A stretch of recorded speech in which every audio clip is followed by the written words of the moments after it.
Hey everybody, welcome back. This is a Better Way with Kirsten Kimura podcast, and I'm so grateful that you are here today. Today we're going to talk about stress tolerance, and we're going to talk about why the amount of stress that we can handle. Okay, this is a key word here, that we can handle is not necessarily the same thing as what's optimal for us. So basically, two key words here: handle, what we can handle, and is this what we can handle also optimal for us? So this is what we're going to talk about today. And this episode is going to be especially important for those of you or those of us who are a little bit more sensitive people. We just get impacted by stress a little bit easier. Some other people may not react or respond the same way as we do because we are just more sensitive. And this is not some kind of like character flaw or something to feel embarrassed about or don't want to be this way. Although sometimes it can feel like I don't want to be this way. I don't want to take things so personally. I don't want to let things impact me so much. And you can of course train yourself to kind of be tougher in a sense or grow a little bit thicker skin. But if this is in your nature, if you are more prone to impacts of stress, you are more like empathetic person, you are more gentle person, it's nothing that you should be ashamed of. Just recently, I heard somebody say that just, think that you are like an expensive car that takes like a special kind of fuel and takes some special care. So you don't go out on like dirt roads and destroy the car like that. This is something that you want to really take care of. And I really like this idea because this is how we really are. So if you can resonate with that and you are also more like a more sensitive person, then today's episode is definitely going to be for you. And like I said, the topic of this episode is let's talk about stress. What we can handle isn't necessarily what's optimal for us. And the idea here is that we are very capable, right? We can do a lot of things, and our bodies can handle a lot. I think many of you have experienced that, and I definitely have too, where I just pushed myself absolutely to the max. And yes, I feel tired, and I may get all kinds of symptoms and things that don't make me feel good, but I can handle it, right? I didn't fall apart, right? So we are really resilient and we are really capable. But is this constant push and stress optimal for us? And probably no. If you're pushing yourself super super hard, even if you can't deal with it, it's not optimal for you. And I feel like in our society, it's so common that the hustle and the grind mindset are so kind of glorified. The idea just do more, be more. This is something that is like, oh, this is awesome. People have to do this. And it just may not fit for those people who are more sensitive. And I have definitely experienced this in several areas of my life. But when it comes to business, I have been in different business programs, like learning how to do online business. And some of the programs have been so much in this mindset of it has to be constant push. And I thought so too. I thought, okay, looks like everybody else is doing it. And I have to be able to do this too in order to see some success here. So I forced myself to do certain things that just were just wearing me out. They were just so exhausting. And they didn't really align with me, but I thought, okay, this is the grind, this is the hustle, this is how it has to go. And I just found myself being resentful. I didn't want to do things, but I did them anyway. So I was more tired, more fatigued. And it was a clear example of how I could handle this stuff, but it wasn't good for me, right? It's just the way it impacted me was just too much, too intense. And while some people can do really well, and I've seen this, for example, in the same, business coaching groups that have been, and some people do excellent with this. They are like usually more like very extroverted, have very high stress tolerance. They like to be in the go. They do get energized by like a lot of interaction, by having lots of people around them. They are in this grind and hustle mindset, and this is almost like second nature for them, and they can do really well. They don't burn out the same way, or at least it doesn't happen as quickly, because I think eventually most people do burn out if they don't stop. Um, but I think some people just naturally have like higher tolerance for that. And I realized that for me, it wasn't. Although when I was going through this, I didn't realize it. I just thought there's something wrong with me.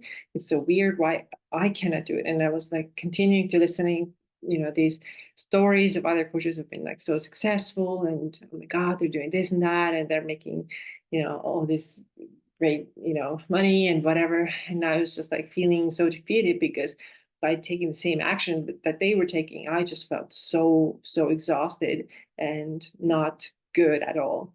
So for people who have more sensitive nervous system, it is so important that we look at the stress everywhere in our lives and see where it is coming from, and are we ready to deal with it? Is it optimal for us, or is it putting us over the top? Because like I said, those who are more sensitive, they do need more care. They need more relaxation time. They need more downtime, because we have to restore our energy. We cannot go in the push mode all the time. So let's look at some examples. I have a few examples from life, right? How people just take on a lot of stressors, a lot of stress from life. And then I have a couple of examples, of course, in the fitness industry, because this is where I have been for who knows how many years now. So one example from, let's say, from work and life in general would be, or this is more like work, is that let's say that your boss is asking you to do another thing, right? So you already have a million things to do, and then you now have to do another thing. So can you handle it? Probably can, right? You could work until midnight and not eat and just, get the stuff done.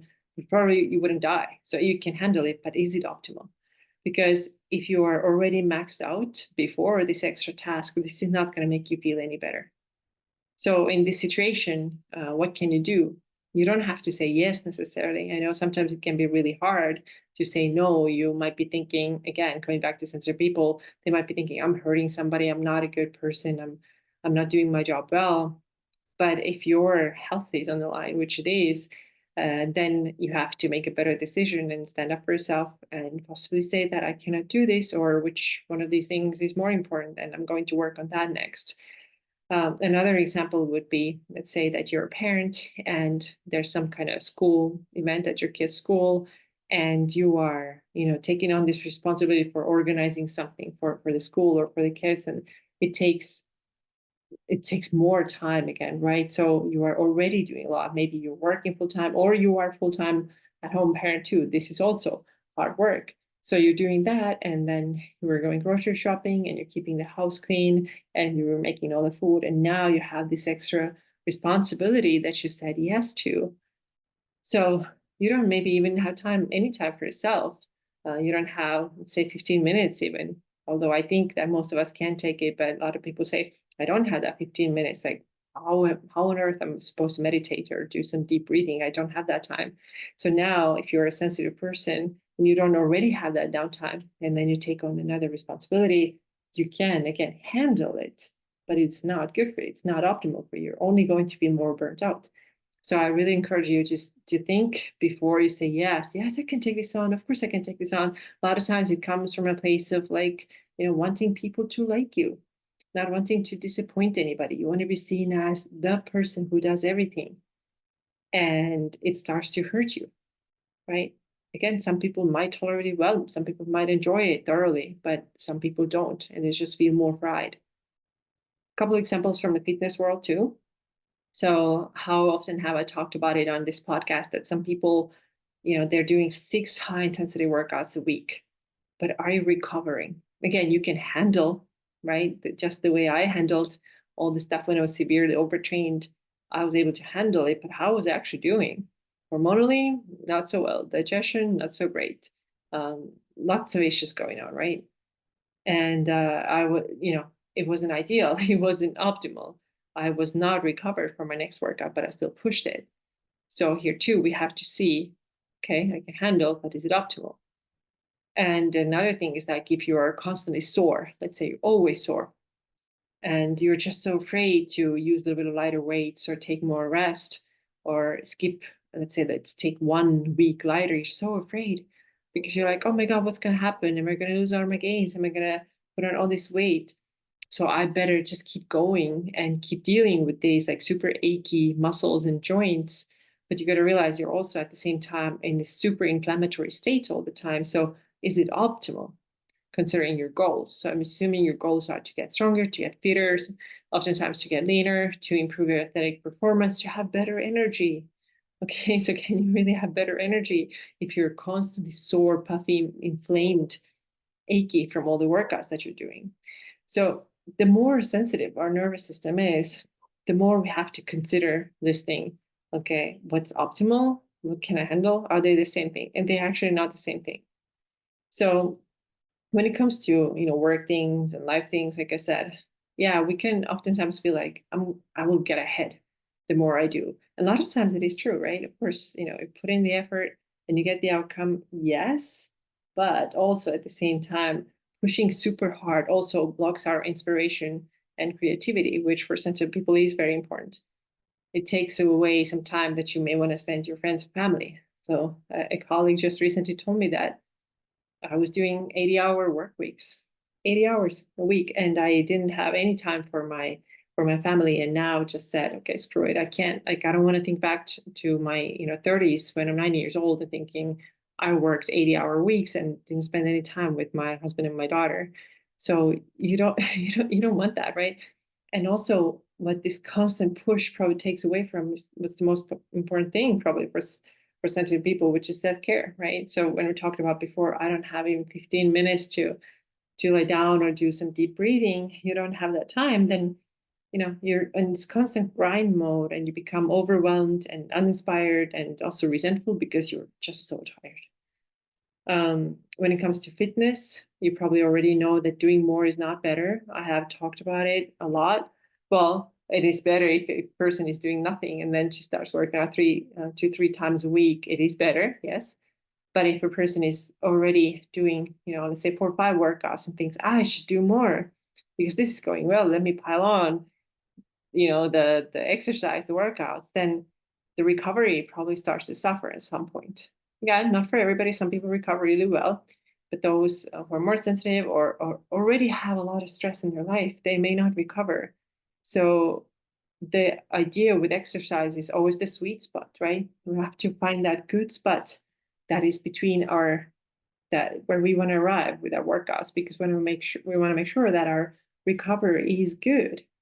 This is when we get results. So if you listen to the episode that I did with Alina, who was a former bodybuilder and knows everything about exercise and recovery, she made it very clear. She said, your muscles will develop and grow when you're resting, not that minute that you are at the gym.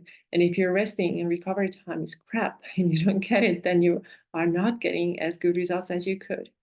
So keep that in mind as well. And make this a habit to ask yourself, am I pushing and forcing myself to do more because I can handle it? I'm fine. I can handle it and die, right? Or should I take a step back and consider if what I'm doing is actually optimal for my health, for my well-being, for my nervous system? And if it's over the top, you're too intense, you're doing too much, then try to allow a little bit more rest. It can be so hard to do. It can be so difficult to surrender and relax, but you will see better results when you balance things out better. Being in this constantly high stress state is not actually, it's not good for you. You're going to feel it. So I know it can be very scary, and I've experienced this myself too. It can be so scary to let go of the exercise volume that you're used to, but also you got to realize that you are probably not getting as good results as you could if you let yourself recover properly. And same thing is true in your life. You don't have to take on everybody's responsibilities and just be that good person who does everything for everybody. Start thinking more like me. How can I take care of me first? And I, of course, get it. If you have kids, especially, you have to take care of your kids, but see what are the necessary things and what are the things that you just maybe have taken on because you don't want to disappoint others, or because maybe you don't feel like you are worthy and valuable enough to stand up for your needs, right? Because if you do have low self-worth, then this is what drives this kind of behavior. And that's why you're so stressed out, because you are taking on so many things and you just can't handle it very well. You may get things done, but you're broken. You're feeling awful. You're feeling exhausted and tired. So these are the thoughts that I want to leave you with today. Let me know if this episode resonated with you. What do you think? Leave me a comment if you're watching this on YouTube, Also, leave this video a thumbs up and subscribe to the channel. And if you're listening to it on Apple Podcasts or Spotify, there, please leave me a 5-star rating and review. I would really, really appreciate it. All right, I'll see you again next week.